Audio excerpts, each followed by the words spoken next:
Hindi naging madali ang pagsalubong sa Pasko. Ang dapat saya na dala nito ay naging masalimuot sa buhay ng mga Cebuano.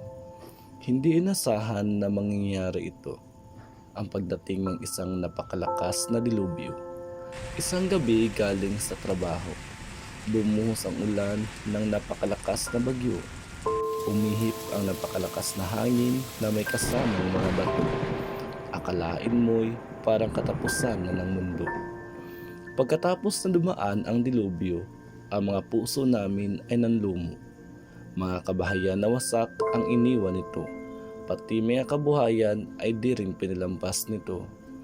Hindi inakala na ganun kalawak ang bakas nito. Walang kuryente at tubig na kailangan ng mga tao. Walang signal para malaman ang nangyayari sa paligid mo. Mga presyo ng bilihin biglang lumobo. Ganun pa man, naging matatag kami. Patuloy na lumalaban araw at gabi. Discouragement ay pilit na iwinawaksi. Manalig sa Diyos ang aming pinili. Sinurrender namin sa Diyos mga buhay namin, trabaho at mga araw-araw na gawain, mga pangarap at aming mga dalangin, kasama ng malakas at mataimtim na panalangin. Kahit anong pagsubok man ang bumugso, hindi kami tatakbo.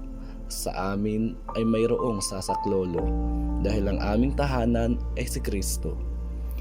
Ngayon andito kami at matuwid na nakatayo. Pananampalataya namin naging matibay at tumatag palalo.